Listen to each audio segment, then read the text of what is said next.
Hey, Craig. Let's get into some coffee talk. Hey, I love it. I love doing some coffee talk. Well, talk about what? Dogs, daughters, whatever. It's coffee talk. Coffee talk. Boom! Oh! I did a fast one. That was a fast boom. That was a fast boom.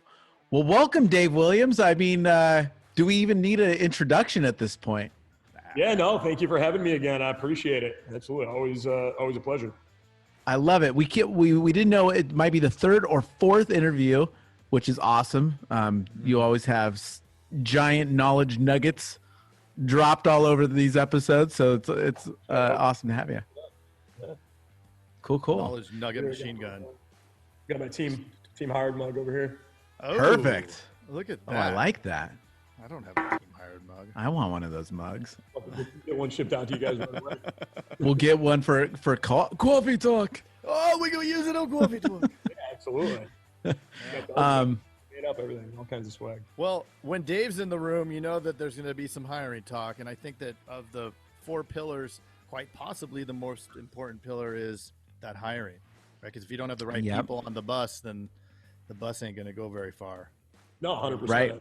Yeah. And is now the right time to hire? I guess everybody's asking. Everybody's, some people are freezing. nuts. Yeah. No, absolutely. I think, honestly, I think this is the best time to hire. I've always found that there's great opportunity during times of adversity. While people are kind of, freezing up or maybe setting back, that's the time to, I think, really lean into your business. And what we're seeing out there is, believe it or not, I mean, there's no better time to hire. There's no more quality candidates we've ever seen out there than now.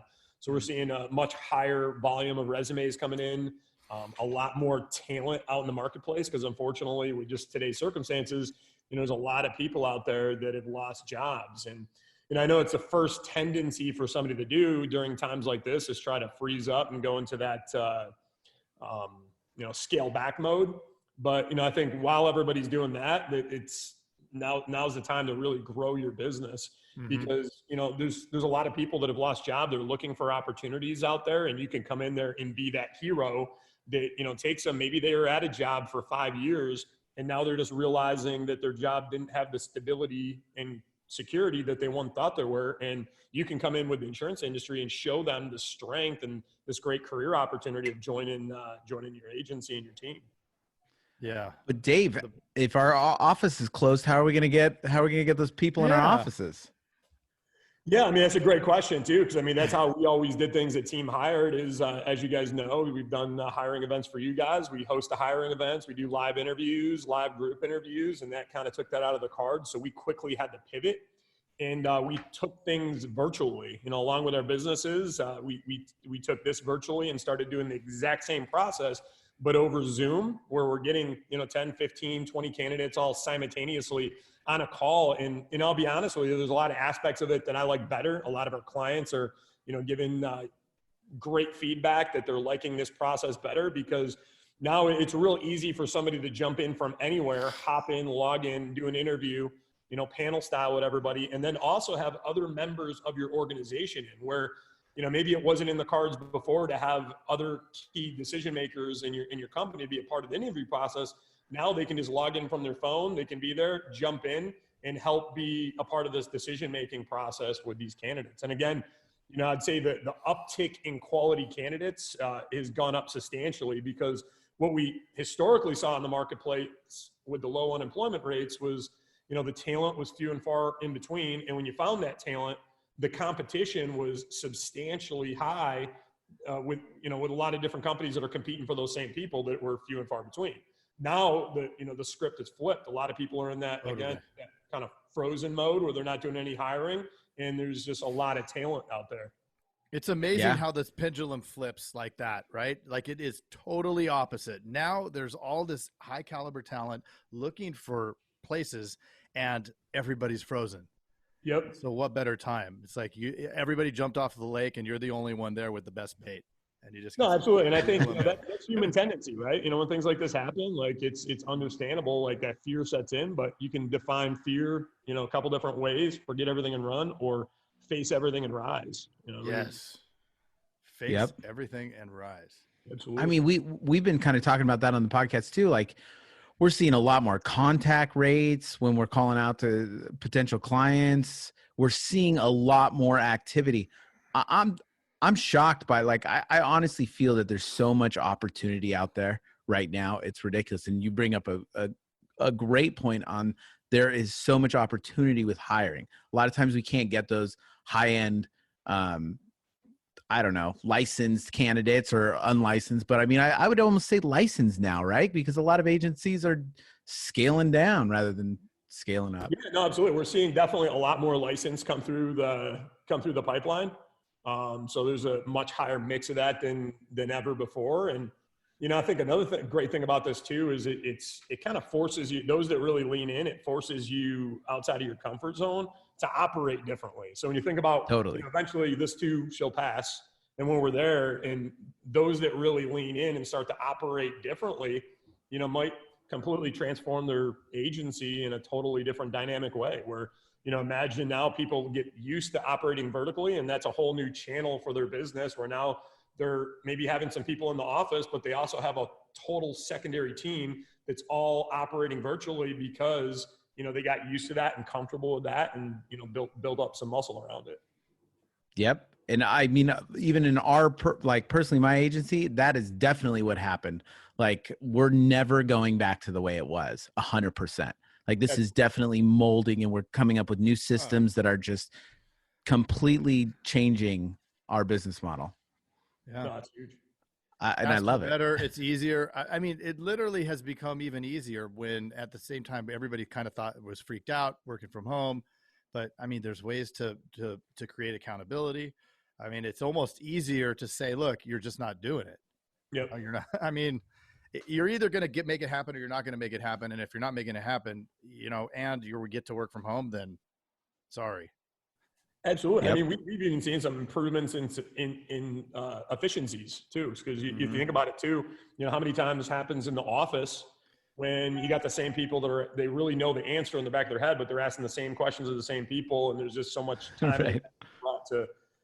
brought to things day to day that shouldn't be. Now I think everybody's learning to operate a lot more self-sufficiently, and Yeah. that's a huge win too. And anybody that doesn't know what Zoom is, by the way, when Dave was talking about group interviews on Zoom, it's literally what we use for the podcast. So if you go to YouTube, you can see our podcast, because I know the attendance there is a little bit lower than than the iTunes and Spotify and stuff. But if you go there, you can see the way it works, and literally we record it from Zoom. So another huge advantage of this is, how many times do we do an interview? You're like, oh, what was that person? They were really good.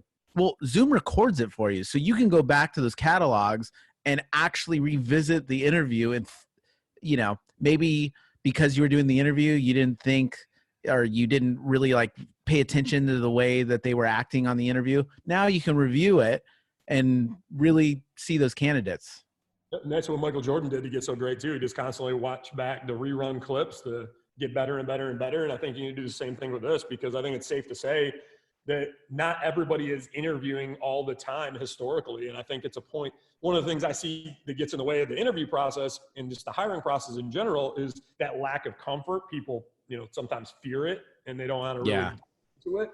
Where, this year you can go back and, watch yourself back, critique, how can I get better this time? And one of the best things we love about it too is when we scheduled the hiring events in person before, the one thing that we couldn't have was we couldn't be there with you on site. So now one of the things that we actually added into the solution when we bring somebody aboard and we do their first hiring event for them is we'll have actually one of our recruiters present on that call that helps facilitate, and we'll give a roadmap like, hey, this is how you should kick off the call. This is the introduction.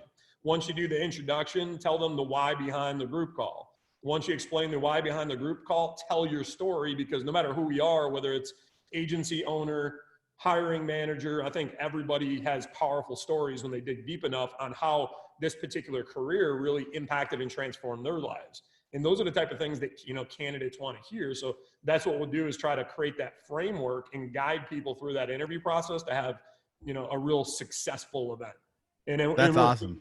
We're seeing the results uptick substantially in terms of hires, because we're able to, take a lot more hands-on approach and do a lot more coaching.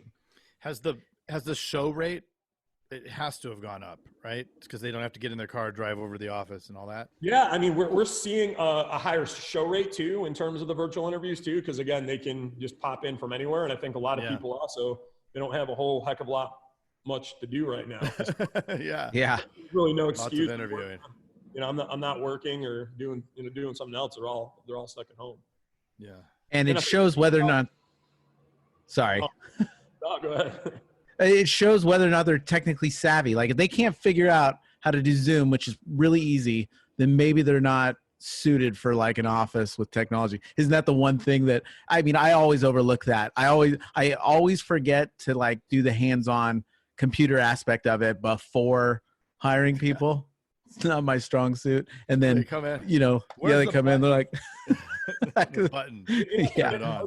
You know, that's part of the reason we're seeing a higher ratio of, you know, higher caliber candidates on there too, because it is doing some of the weeding out for you, that person that's uncomfortable or Zoom's foreign to, that's going to struggle in that, you know, in that LSP role. You know, they're kind of weeding themselves out, you know, right from the very beginning there. That's awesome, man. So give us some nuggets. Like what are some, you'd mentioned the framework and the way that you guys were doing the interviews. Give us some nuggets on what are some tips and tricks in hiring that you guys have learned over this. You guys have been doing this, what, a year and a half now? Yeah, it's been about right around a year. Yeah. Okay. Yeah. So what are some things that those aha moments that maybe you guys had over the last year, like, oh, I didn't even think about that before doing this? Yeah, so, you know, some of the value points that we're seeing that's really successful, you know, there's several different things, but, you know, I think some of the important things, like one, when you're on the call with them, is bringing them in and really, again, like I talked about before, is, you know, telling the story. Because I think what a lot of people, you know, forget about sometimes is while the candidate has to sell themselves, like to you, if you find that right candidate, especially the higher the caliber the candidate gets, I think the more important this is, that you're also selling yourself to them so they see this as a viable opportunity. When I see that not present, and you find that time, they might have spent a month going through resume after resume, they finally find that great candidate, they're on the third interview, they make the job offer, and then they ghost them and they don't understand why. But more times than not, what we find is, you know, the candidate just didn't see the value in the career opportunity, and it's all in the presentation. So, you know, we think it's, you know, really important to really speak to that and talk about how it, you know, transform your life personally, whoever's doing the interviewing. And then, you know, another piece that I think is having a very competitive compensation structure, making sure that the compensation structure is at least competitive and it's really simple. Because along with being competitive, I think having a really simple comp plan that they can understand, you know, that's another thing we found. Sometimes people have a competitive compensation structure, but then it's maybe 3 to 4 pages long. There's all these complexities to it, and you need like a decoder ring to try to figure out how you get paid. And I think, you know, have some carriers that are like that. Yeah, absolutely. Like keeping it simple is our biggest recommendation. And then maybe lay out some examples. We're like, hey, if you come in and you just meet minimum expectations in my organization, this is what you can expect to make on an annual basis. If you come in and you're a mediocre performer, this is what you can expect to make on an annual basis. And if you come in and you're a rock star, this is what you can make. And then they can see it like, okay, great. If I'm in a worst case scenario, this is what I can expect to make. But if I'm the rock star, which I know I am, this is what I can make here. And then that gives the candidate the confidence in that, you know, compensation plan. Yeah, do the math for them, right? Don't make them do the math. Absolutely. And I think, you know, a couple other pieces is making sure that that career path is clearly outlined for them. Like no matter where they're starting, even if you're hiring a telemarketer in your organization, there should be dialogue and there should be a plan on, you know, how you can maybe move up to a licensed sales producer, how then from there you can go to maybe a senior licensed sales producer, then to a supervisor, then maybe do an agency manager. And then maybe 3 years out, talk about, hey, what other company or business could you go to where you could have your name on the door within a few years? And oh, by the way, this is what that would look like financially for you and your family once you do that. Now that opens up like a whole different thing where they might have had a perception about the insurance industry before that was completely different, that now you just unlock this total new world of knowledge that gets them really bought in. And then I think one of the last pieces is just asking different and creative questions on the call. Because I think, again, you're still going to come across, even virtually, a lot of those professional interviewers that are out there that, you know, what I like to call professional interviewers, somebody's been in the job market for an extended period of time, and they've been on so many interviews, they've almost built up a skill behind it. So real easily that could give somebody maybe that's hiring a lack of confidence, like this guy's or girl is a rock star. You bring them in and you find out they just talk the talk, but they can't, you know, walk the walk. But when you come across with different and creative questions that they're not necessarily used to, you know, there's two different dynamics that come into place.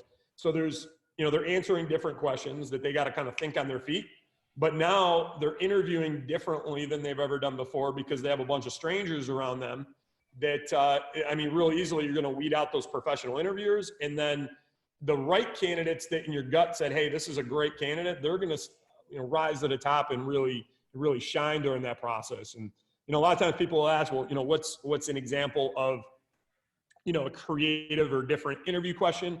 You know, what I like to do, you know, one of my favorite is, you know, if you had to compare your past or current organization to a professional sports team, what team did you play on and what role did you play on that team to help them win championships? Now, a quick-witted thinker that's maybe going to be great for this role is going to have more along the lines of the right answer and is going to lean right into that.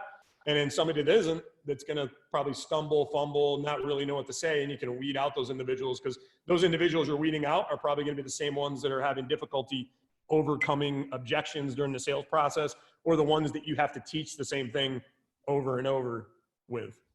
Love it. What are some other creative questions? I know you got an arsenal. Yeah, some other creative questions. I actually like to ask creative questions to references as well. So, you know, what we like to do. You got to call references, right? Yeah, you know, call references after, because that speaks volumes. So, you know, what I like to do in the group interview process is ask a lot of, you know, general questions like that anybody could speak to. But then when you get to that one-on-one and you can really dig a lot deeper, start to dig deeper with that individual to try to figure out maybe performance issues or, you know, accomplishments that they had at that organization, take a lot of notes on that, and then dig deep with the references.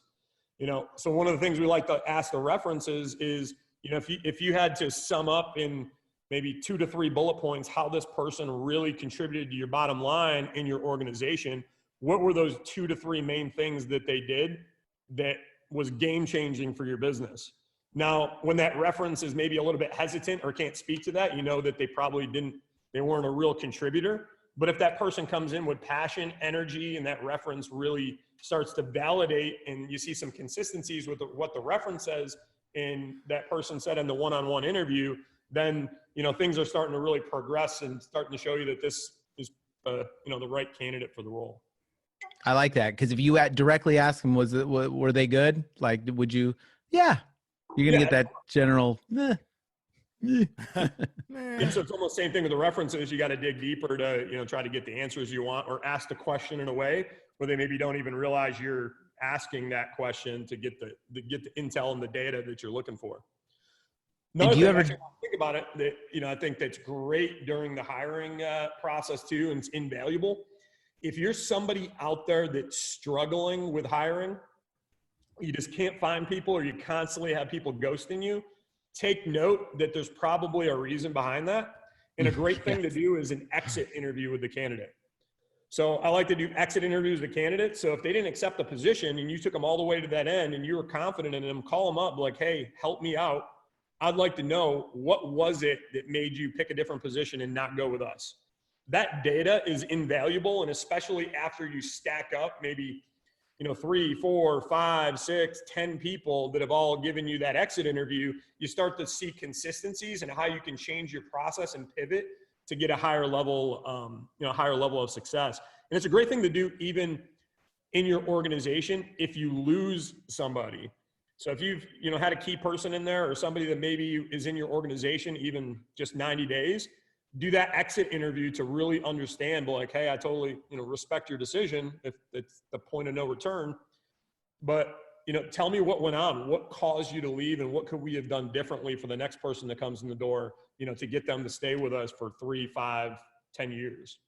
And you'll find a lot of great data there too, because I think the second most expensive thing in terms of the hiring process than maybe, spinning your wheels and having people reject the job offer is getting somebody to give you a yes. And in their mind, it's a temporary yes to hold them over. And then in 90 days, you make this big investment, time, money, and energy, and then they leave you because there were some things broken in your hiring process or your training and onboarding process that, cause you not to retain that person.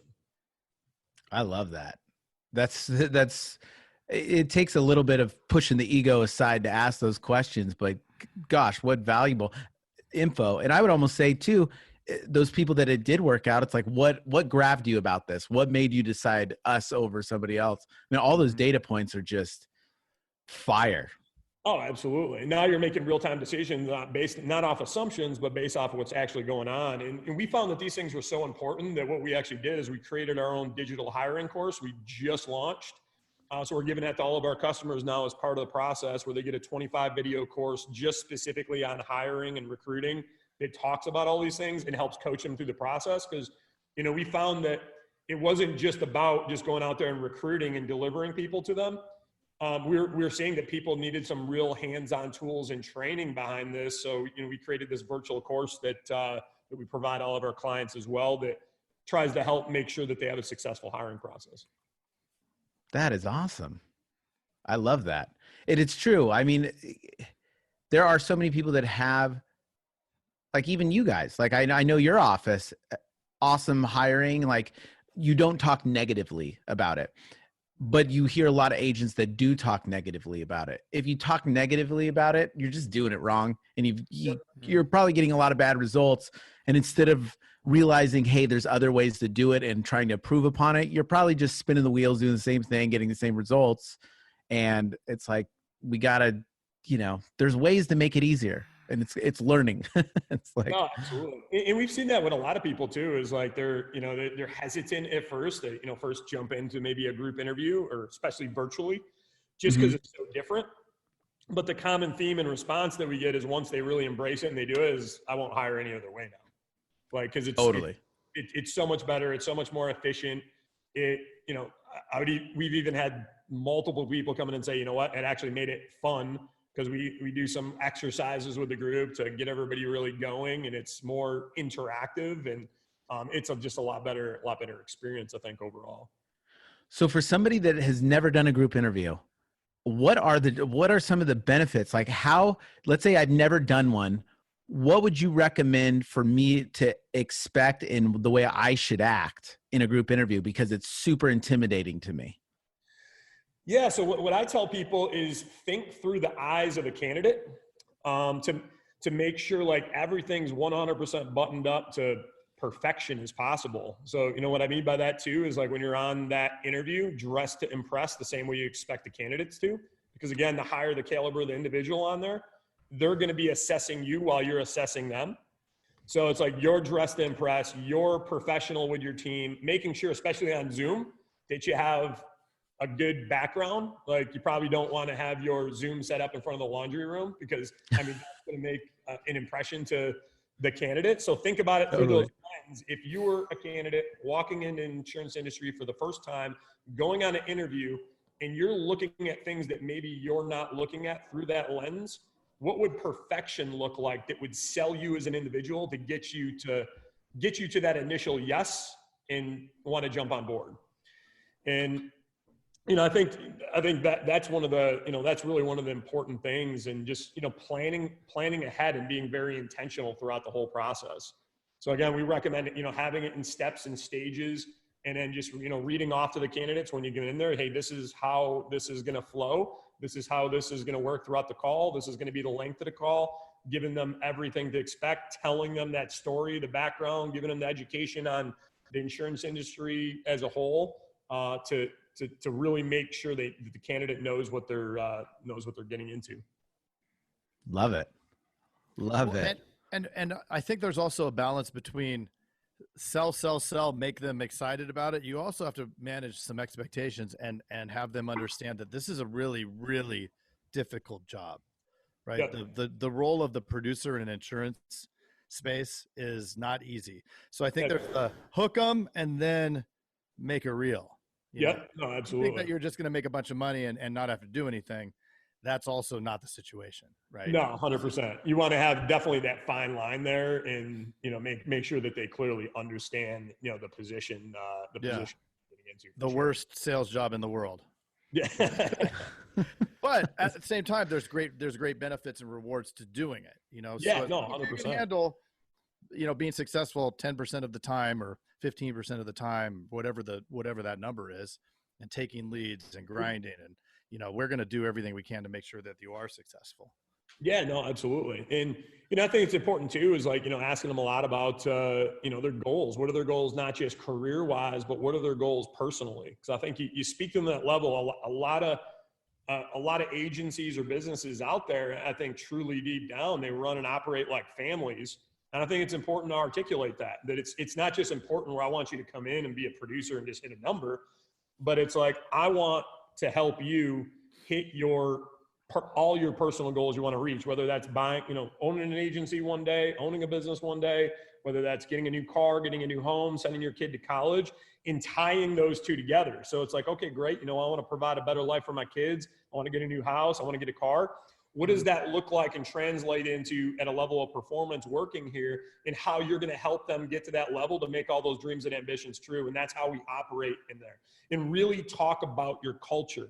So, that's another thing that I recommend looking at, because culture will, either send away that right candidate, or they will cause them to flock to you.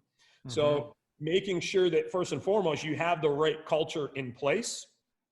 And if you don't, map out what would a perfect work environment look like? Again, if you were that candidate walking in the door from day one, what would your best first day look like? What would the perfect first week look like? Perfect 30 days, perfect 60 days, 90 days plan. So you're giving them all the tools, training, and support that they need, and the right culture that they can come in and thrive in. Because I think what a lot of people forget about sometimes too is the percentage of an individual's life that they're spending in the workplace. And what they're thinking about is, can I spend 8 hours of every day of my life, every weekday of my life in this place? So walk through again with a lens in your business.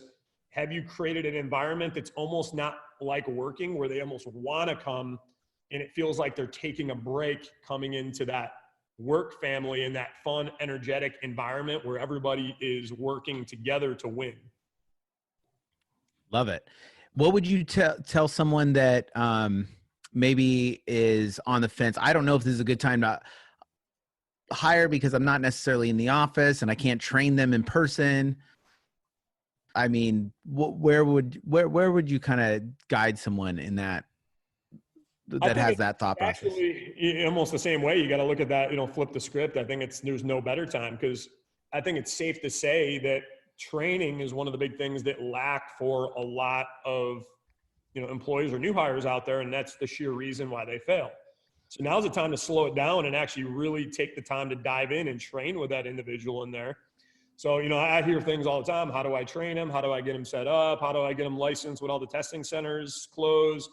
Well, a lot of it can be done virtually now. So you get somebody first and foremost to get them licensed, put them on exam effects, and then create a study plan for them. So, what we tell people, hey, most people pass their license exam in 10 days. We're going to give you 14. So there's no excuse not to do it.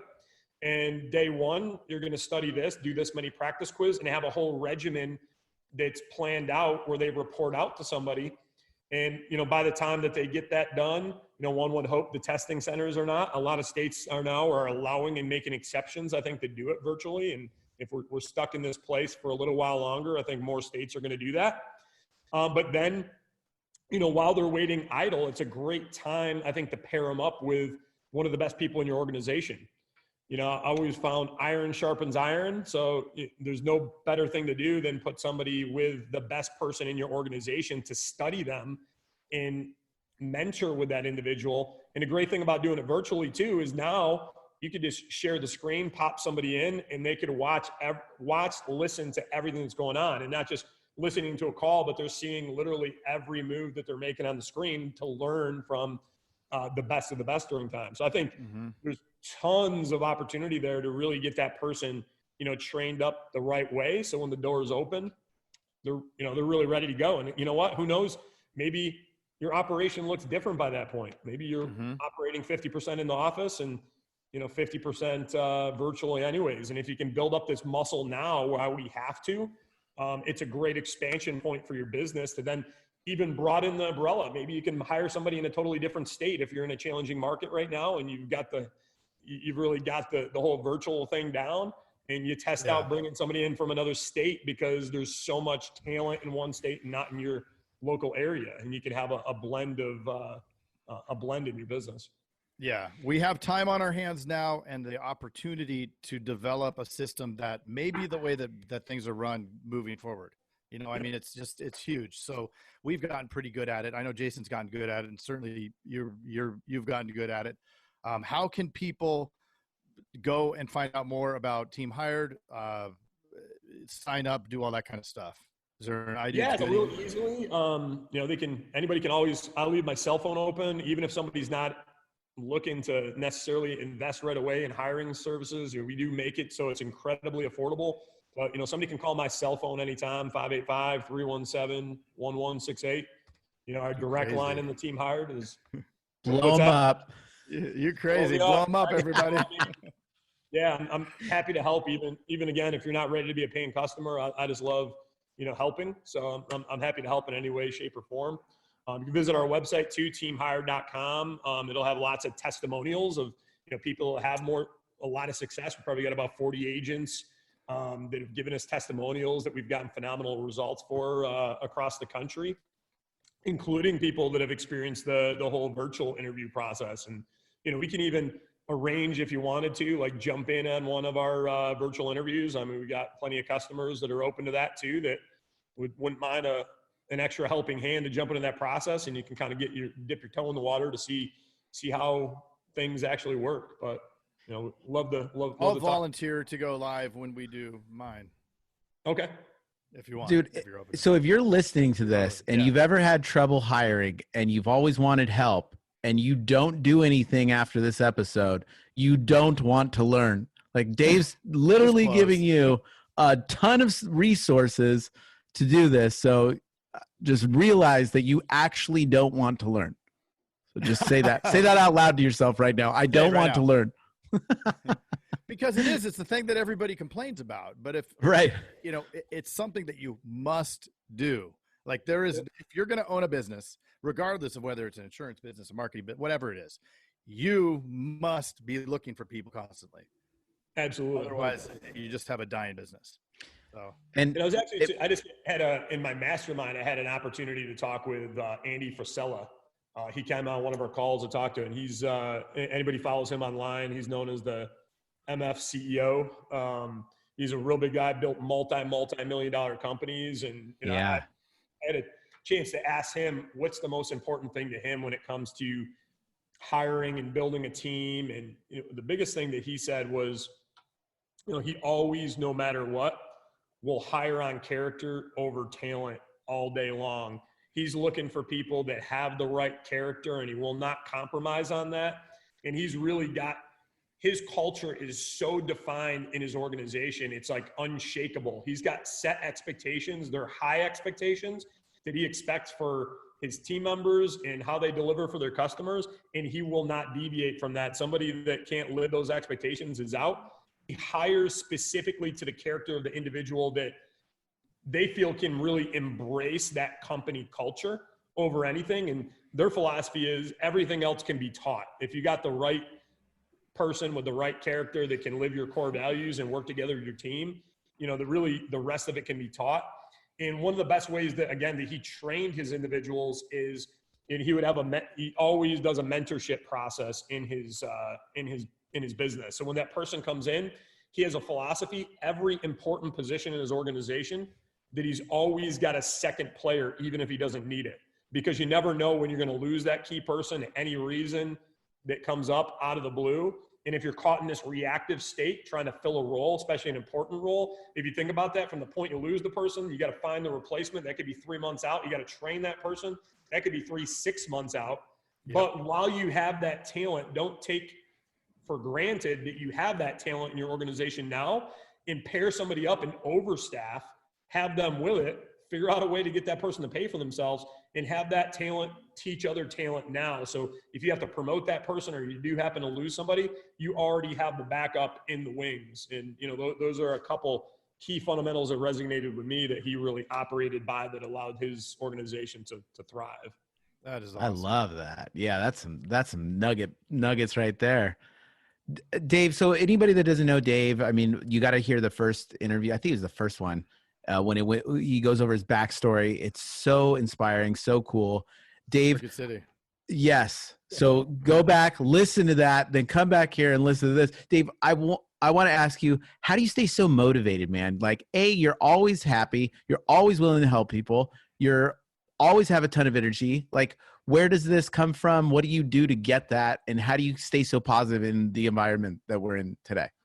I would say, the answer to that's not maybe an easy one. It's really like a lot of different things. First and foremost, I think you got to really align your passion with what you do. So work doesn't necessarily, feel like work, and, have big goals, and tie your your why to them and connect them to where you want to be business wise. And, I've always been a big believer too. The more people you go out and help and support, and you focus on helping other people without anything even necessarily in return from that, like the return will come. I mean, those that give, that it eventually comes, full circle. And, that's a big thing that drives, I'd say, my passion is being able to help other people and see somebody that started from this point. And then in some way, shape or form, I had to, I was blessed to be able to touch them in some capacity, and, now they're here. And, I'd say that's a big thing that drives me too. And even with our team members too, just seeing them. And that's why I talk about, really understanding your people's personal goals. Cause I love seeing somebody that we've had plenty of people that came in our organization and maybe started flipping burgers at a fast food restaurant. And then they came in and they became an agency owner, or, they came in and then they're buying their first house. They're buying a car they never thought that they were going to do. And they're providing this life for their family. To be able to sit back and watch the evolution of that and impact lives in that way, that really, I'd say drives and motivates me. And, I'd say another thing is just, knowledge, always learning, just always trying to get better, sharpen your sword, because I think the second that we get complacent and we're not trying to improve and get to that next level, things start to become uninteresting and things start to, maybe get boring, and you fall into this valley of despair that I like it. So it's like always trying to be at that peak of the mountain. And when you feel like you're starting to dip into that valley, do something differently, take it to the next level. Start, if you start to realize you're in a room where you're the smartest one in the room, get into a different room, get into a different circle, and run, level up where people can, push you forward, where you're not in an environment where people are maybe pulling you down. Love it. Thank you so much, Dave. That was thank you. Super awesome. And get ready, your phone's gonna ring. Yep. Right. Thanks so much, man. We'll see you for number 5. All right, sounds good, guys. Appreciate it. Okay. Yeah. Okay. Bye. Hey, you've got to check out the Insurance Dudes Inner Circle coming soon, where you get extended interviews as well as live coffee talks in our private Facebook group. Join the mailing list today at theinsurancedudespodcast.com. Hey, thanks for checking out the Insurance Dudes. Hey, please subscribe. We got some really great stuff coming out.